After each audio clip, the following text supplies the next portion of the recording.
शकता की प्रत्येक वेळेस आपल्याला मराठीमध्ये जर काही टाईप करायचं झालं, आपण जर इंग्लिशमध्ये टाईप केलं तर मराठीमध्ये हे चुकीचं आलं जातं किंवा प्रॉपर येत नाही. त्याच्यासाठी तुम्हाला काय करायचं आहे, तर नेमकं तुमच्या लॅपटॉपमध्ये एक मराठी टूल असायला हवा.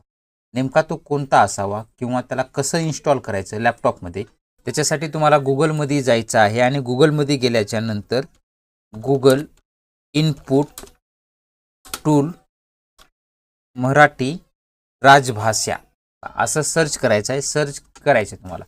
सर्च केल्याच्या नंतर तुमच्या समोर rajbhasha.in याच्यावरती Google input tool full office offline download for all languages याच्यामध्ये तुम्हाला असं दाखवलं जाईल. याच्यावरती आपल्याला क्लिक करायचं आहे. त्यावरती क्लिक केल्याच्या नंतर असं पेज तुमच्या समोर येईल. थोडंसं ह्याला स्क्रोल डाऊन खाली करून घ्यायचं आहे. खाली आल्याच्या नंतर इथं तुमच्यासमोर भरपूर आहेत बघा. इथं लँग्वेजेसमध्ये दिलेलं आहे. इथं बेंगाली आहे, गुजराती आहे, कन्नड आहे, मराठी आहे. इथं मराठीमध्ये Google input tool Marathi, Windows XP आहे, विंडोज 7 आहे, विंडोज 10 आहे, 32 बिट अँड 64 बिट याच्यासाठी आहे. याच्यावरती आपल्याला क्लिक करायचं आहे. त्यावरती क्लिक केल्याच्या नंतर असं तुमच्यासमोर फाईल आली जाईल.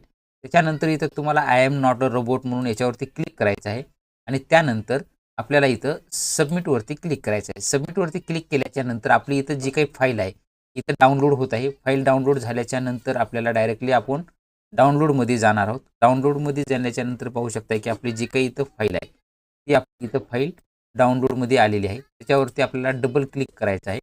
डबल क्लिक केल्याच्या नंतर तुमच्यासमोर जे काही हे आपलं इनपुट टूल आहे गुगलचं हे आपल्याला इन्स्टॉल करून घ्यायचे. त्याच्यासाठी आपल्याला नंतर तुमचं जे काही येस असेल तुम्हाला येस करा किंवा रन दाखवत असेल तर रन करून घ्यायचं आहे. ते करून घेतल्याच्या नंतर त्याच्यामध्ये इथं पाहू शकता की येस रिबूट नाव किंवा नो आपण येस रिबूट नाव करून घ्यायचं आहे. पाहू शकता आता आपलं जे आहे आपण आपला लॅपटॉप एकदा रिस्टार्ट करून घेतलेला आहे. रिस्टार्ट केल्याच्या नंतर इथं तुम्हाला जे काही इथं बघा इथं क्लिक केलं की इथं आपलं जे काही इंग्लिश लँग्वेज असेल इंग्लिश इनच्या ठिकाणी त्याच्यामध्ये आपल्याला इथं क्लिक करायचं आहे आणि इथं मराठी जी काय आहे इनपुट टूल गुगल याच्यावरती क्लिक करून घ्या आणि आता डायरेक्टली इथं जडळाचं आपल्याला जर टाईप करायचं असेल तर तुम्ही एक एक अक्षरसुद्धा करू शकता.